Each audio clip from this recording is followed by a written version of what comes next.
تسا نبی دی ناموس نال غداریاں کر کے پیسے لڑ دے ہو قوماں کولو، تمہیں پتہ ہی نہیں ہے حضور کی عزت کا مسئلہ کیا ہے. تو رب سب سے بڑا غیور ہے. حضور نے فرمایا سب تو بڑا غیرت مند رب ہے.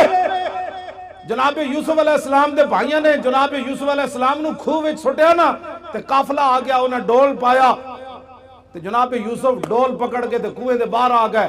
قالو یا بشرا ھذا غلام، وہ کہنے لگے وہ کتنی خوشخبری والی بات ہے، یہ وچوں بچہ خوبصورت نکل آیا. بھائی پھر نسدے آئے، انہیں کہا تو ساڑا بھجیا ہوا غلام ہے. انہیں کہا ان کی پروگرام ہے. انہیں کہا وَشَرَوْا بِثَمَنٍ بَخْسٍ دَرَاهِمَ مَعْدُودَةٍ وَكَانُوا فِيهِ مِنَ الزَّاهِدِينَ.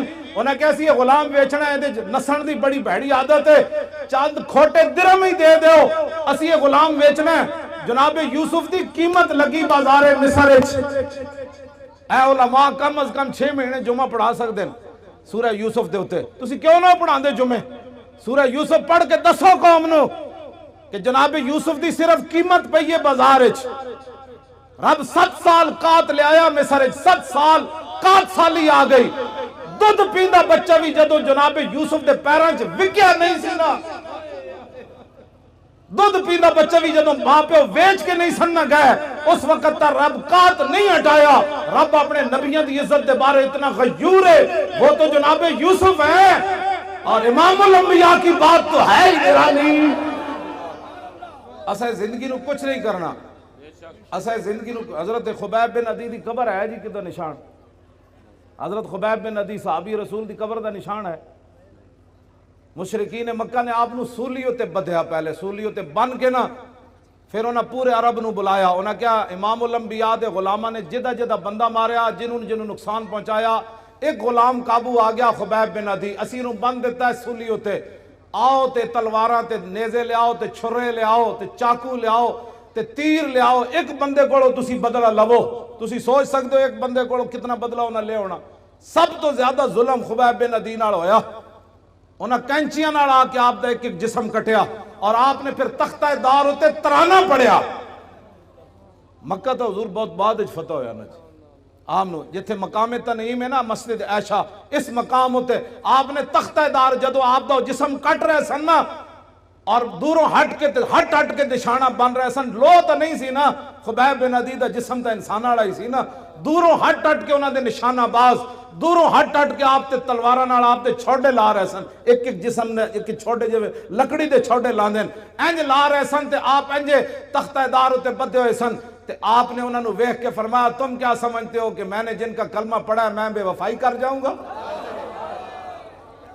آپ نے تختہ دار ہوتے پھر ترانہ پڑھیا اور ترانہ تا محفوظ رہ گیا کہ حضرت سعید بن عامر الجمحی بعد جدو مسلمان ہوئے تے حمص دے گورنر بنے تے فاروق اعظم کو شکایت آئیاں بھئی گورنر نو مرگی دی بیماری ہے. 4 شکایتان اے علماء بیان کرو اور کیوں نہ بیان کر دے تسی سیاست. انہوں نے کہا رسول اللہ 10 سال خود سیاست کی تھی، ممبر تے بھی حضور ہی بیٹھے، تخت تے بھی حضور ہی بیٹھے، عدالتہ بھی رسول اللہ دیا سن، بازارہ بھی حضور دا دین سی، کیوں نہیں تسی بیان کر دے؟ تو انہوں کمیٹیاں کہہ دیاں مولوی صاحب تسی سیاست دان ہو گئے ہو. انہوں نے کہا جس نبی دا میں کلمہ پڑھیا اور نبی نے سیاست کی تھی. یہ حضور تاں گل محفوظ رہ گئی کہ سعید بن عامر جڑے اس موقع تے موجود سن نہ جو کلمہ نہیں سی انہاں پڑھیا، بعد جو انہاں کلمہ پڑھ لیا. انہاں پھر صحابہ نو دسیا سی کہ انہاں نال تے آپ نو جدو حضرت عمر کو 4 شکایتاں آئیاں نا بھئی انہوں مرگی دی بیماری، حضرت عمر نے حمص سے تو طلب کیتا. میں جدو حمص دی حدود داخل ہویا نا جی ملک شام جدو میں گئے سی تو میری اکھاں رون لگ پئیاں سن کہ اے او شہر ہے جدے وچ گورنر حضرت سعید بن عامر الجمحی. قبر میں نو نہیں ملی، میں اتھے حاضری ضرور دی خالد بن ولید دی قبر تے، آپ دی قبر میں نو مل گئی، میں اتھے حاضری دیتی. بہرحال سعید بن عامر الجمحی جدو حضرت عمر کو آئے نا 4 شکایتاں سن، انہاں وچ ایک مرگی دی بیماری. آپ نے فرمایا تو انہوں مرگی دی بیماری روزانہ ڈھائے پاندے ہو، بے ہوش ہو جاندے ہو؟ آپ نے عرض کی تھی نہیں. انہوں نے کہا پھر بے ہوش کیوں ہوندے ہو؟ فرمایا جدو جسم کٹیا جا رہے سی نا سولی تے بن کے اس ویلے میں موجود سی تے میں جدو تصور کرنا میں بے ہوش ہو جانا. اتنا بڑا ظلم ہویا سی حضرت خبیب بن عدی نال. خبیب بن عدی نے تختہ دار ہوتے ترانہ پڑھیا، سنا دے ماں لقد جمع الاحزاب حولی والبوا قبائلهم واستجمعوا كل مجمعی وكلهم مبدل عداوت جاہد علی لانی فی وساق بمضیعی وقد جمعوا ابناهم ونساهم وقربت من جزع طويل ممنعي وقد خيروني الكفر والموت دونا وحملت عيناي من غير مجزعي فلست بمبد للعدو تخشعا ولا جزعا إني إلى الله مرجعي وما بي حذار الموت انی لمیت ولیکن حذاری جحم نار ملفعی. جب آپ کا جسم کٹ رہے سن تو اس شعر دا معنی میں فرمایا میں موت سے نہیں ڈرتا، موت تو ایک دن آنی ہے. وما بی حذار الموت انی لمیت، فرمایا موت میرا کچھ نہیں بگاڑ سکتی، آج نہیں تو کل تو اس نے آنا ہی تھا. ولیکن حذاری جحم نار ملفعی، میں تے اس جہنم دی اگ دے شولے کو ڈرنا جڑا پورا لپیٹ چ لے لوی گی. ہاں فرمایا موت سے میں نہیں ڈرتا، میں تو اس آگ سے ڈرتا ہوں کہ حضور سے بے وفائی ہو گئی تو پھر کیا ہوگا. فضل العرش صبرنی علی ما یراد بی فقد بدوا لحمی وقد یاس مطمعی. فرمایا انہوں نے تو میرا جسم بھی کاٹ دیا اور میرے زندہ رہنے کی امید بھی مک گئی. ہزار جسم جب کاٹا جا رہا تھا تو پھر آخر میں چہرے کو انہوں نے تلواریں ماری نا، پھر آخر میں ناک کان انہوں نے کاٹے، آنکھوں کے اندر پھر برچھے تو آخر میں ڈالے نا. انہوں نے کہا کہ انہوں نے تو میرا جسم کاٹ دیا، اب زندہ رہنے کی امید بھی ختم ہو گئی. آگے الاللہ اشکو غربتی ثم قربتی وما ارصد الاحزاب لی عند مسرعی.